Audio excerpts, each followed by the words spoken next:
Vamos para a nossa formação, prepara o seu caderno de anotações, prepara a sua Sagrada Escritura. Nós vamos começar, a cada dia dessa semana, a gente vai ter uma catequese sobre os santos anjos. Deixa eu receber logo nesse primeiro dia, qual é?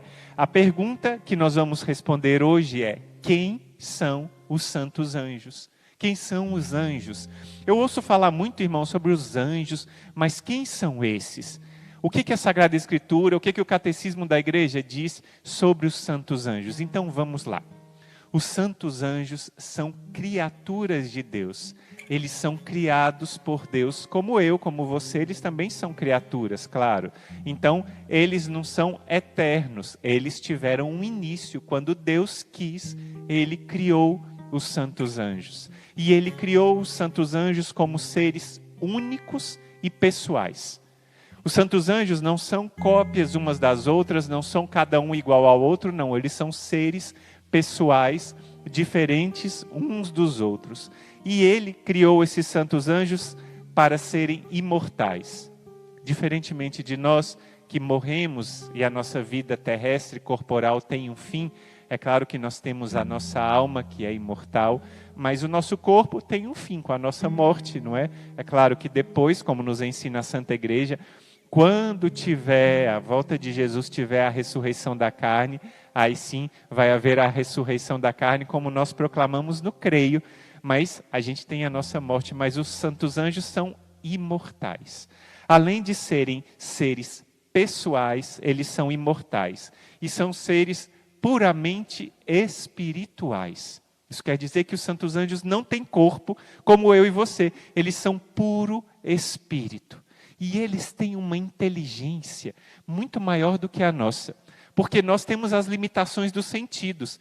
Eu consigo aprender aquilo que eu consigo apreender com meus sentidos, não é? Por exemplo, eu vejo, eu escuto, eu não sei falar chinês. Eu nunca fui à China, nunca tive um professor de chinês para me ensinar, nunca me esforcei para ver livros em chinês para aprender, então não sei chinês.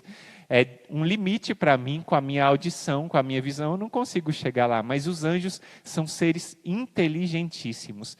E além dessa inteligência que é grande, eles têm vontade livre. Eles não são, como a gente diz aqui no nosso linguajar da terra, eles não são robozinhos, eles têm vontade. E é por isso que houve uma batalha no céu. Amanhã a gente vai falar sobre isso.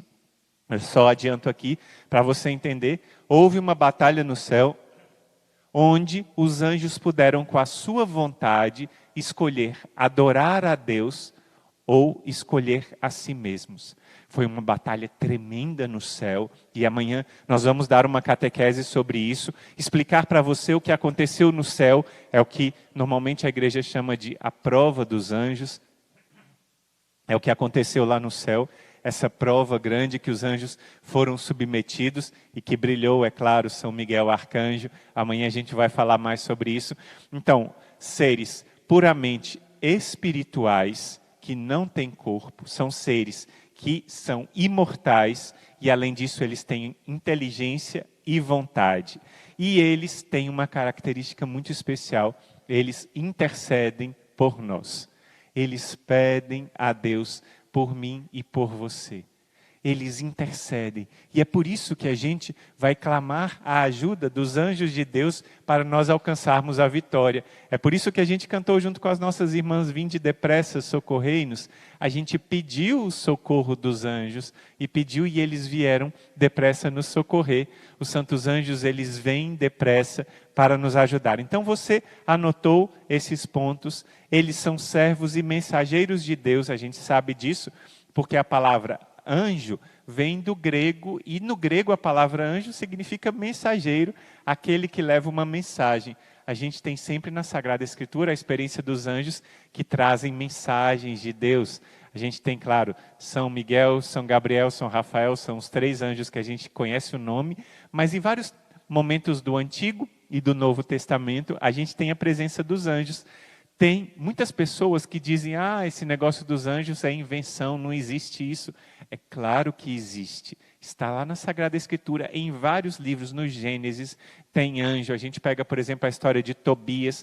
Lá nos Atos dos Apóstolos, o anjo libera São Pedro. Lá no livro de Daniel, São Gabriel vai lá consolar o profeta Daniel. A gente tem, por exemplo, nos livros do Antigo Testamento, o livro onde narra a história de Eliseu, que envolve a presença dos anjos. O profeta Elias, no livro dos Reis, recebe a visita dos anjos. Então, tem várias passagens. Eu queria que você anotasse 2 passagens para a gente deixar marcado no dia de hoje. Ontem eu acabei me esquecendo de deixar a passagem escrita lá no nosso comentário, mas hoje eu prometo, a irmã vai me ajudar a lembrar da gente colocar, assim que acabar a transmissão, essas 2 passagens.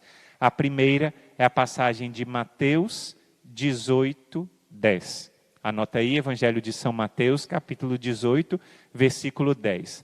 Fala que os anjos contemplam continuamente o rosto do meu Pai. Quem diz é o próprio Jesus Cristo, que está nos céus. Então Jesus, o próprio Filho de Deus, disse que os anjos contemplam sem cessar a face do meu Pai que está nos céus. Então, a gente sabe que os anjos estão lá contemplando a face de Deus, mas não somente isso. Tem outra passagem, que é do Salmo 103, Salmo 103, versículo 20, que diz que os anjos são poderosos executores das ordens do Senhor, sempre atentos à sua palavra. Então, a gente sabe aqui, por meio da Sagrada Escritura, você anotou as 2 passagens, Mateus 18, 10 e Salmo 103, 20, que fala dos santos anjos, que eles veem sem cessar a face do Pai que está nos céus e que eles são velozes executores da vontade do Senhor aqui na terra, sempre atentos à sua palavra. Então os anjos estão atentos à palavra do Senhor para correrem e virem executar a palavra do Senhor aqui no nosso dia a dia, aqui na nossa vida. Então, é graça que o Senhor nos dá, é bênção de Deus, é uma graça de termos essa intimidade com os anjos. A gente vai aprender mais a cada dia. Hoje foi essa primeira formação, quem são os anjos? A partir de amanhã a gente vai falar sobre a queda dos anjos, como foi essa queda e como brilhou o grande São Miguel Arcanjo. E agora recebe esse testemunho que a gente recebeu também e partilha com você. Quando você manda o testemunho, você evangeliza junto conosco. Você manda o testemunho e a gente partilha e você evangeliza, você conta a história. Olha o que diz a nossa irmã. Eu me chamo Marisa e no final do ano passado eu perdi um grande amigo. Olha que testemunho forte, uma pessoa que enfrentou uma dor tremenda, mas não perdeu a fé nem a esperança. No ano passado eu perdi um grande amigo, uma pessoa que representava muito na minha vida. Daí então eu entrei em um desespero tão grande que eu comecei a desenvolver um quadro de ansiedade, perdendo o ar, até o ponto de ir para o hospital várias vezes tomar oxigênio. Por causa da pandemia, minha família até comprou um cilindro de oxigênio para eu tomar oxigênio em casa. Mas nada adiantava, eu só fazia chorar, chorar e chorar. E em dezembro eu perdi o meu emprego, por causa também da morte desse meu amigo, que era vereador, e ele me indicava para o trabalho já há 10 anos. Irmãos, o meu desespero foi muito grande, porque eu tenho uma filha, e eu não sabia o que fazer, porque o meu esposo trabalha, mas não é o suficiente para a gente se sustentar. Então eu fiquei em um estado que meu esposo mandou a minha filha de 8 anos para ficar com a mãe dele, para não ver a minha situação. Eu passava o dia inteiro chorando. Quando eu resolvi procurar um psiquiatra até e comecei a tomar vários remédios e comecei a fazer terapia, mas não funcionou. O que aconteceu foi que foi crescendo no meu coração um ódio muito grande. Eu questionava a Deus por que Ele tinha feito isso comigo, como é que a minha filha ia ficar, e o ódio ia crescendo e tomando conta. Passei meses desse jeito. Meu esposo até que conseguiu matricular a minha filha, mas a gente não tinha o dinheiro nem para comprar o livro. E eu chorava, até que uma amiga me emprestou o livro do filho dela e a gente foi fazendo cópia. O tempo passou, apareceu ainda uma outra enfermidade na minha vida, uma hérnia. Eu já tinha até feito essa cirurgia há mais de 1 ano atrás, mas as dores voltaram e eram muito fortes. E eu dizia: Deus, eu só estou tendo o necessário para sobreviver, como é que eu vou me tratar?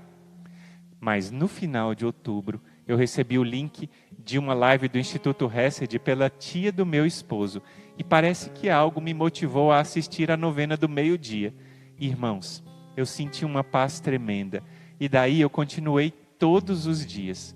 No dia 11 de dezembro, eu consegui a cirurgia pelo SUS. Já foi uma grande graça.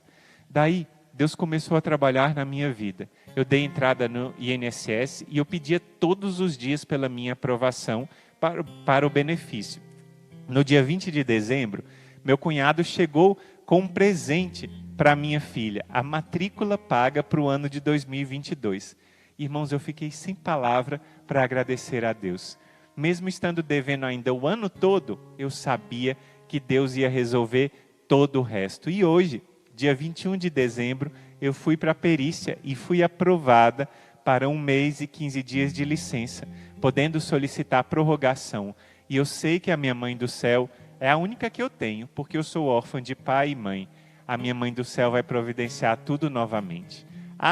E o dinheiro que eu vou receber vai dar para quitar o ano inteiro que está em atraso da escola da minha filha e eu ainda vou comprar o livro. E uma coisa ficou na minha mente: há milagres que só acontecem no Natal. E o meu veio antes do Natal. Obrigado por serem luz na minha vida. E eu volto depois para testemunhar o meu emprego. Quem como Deus? Ninguém. Olha que testemunho especial da nossa irmã Marisa. Um testemunho de quem soube dar a volta por cima. Mesmo em uma situação de angústia muito grande. A gente não pôde contar o testemunho todo, mas a Marisa está muito mais feliz. Ela está sentindo uma alegria de estar rezando todos os dias, de estar unida à Santíssima Virgem Maria, de experimentar Nossa Senhora agindo na vida dela a cada dia, de experimentar Nossa Senhora falando com ela, clamando, Nossa Senhora rezando junto com ela. E essa é a experiência fortíssima de estarmos na novena da Pompeia, porque a gente sabe que a gente tem uma mãe que está ao nosso lado e não nos desampara e não nos abandona de modo nenhum. Nossa Senhora está firme, está forte aqui conosco e ela não vai nos abandonar.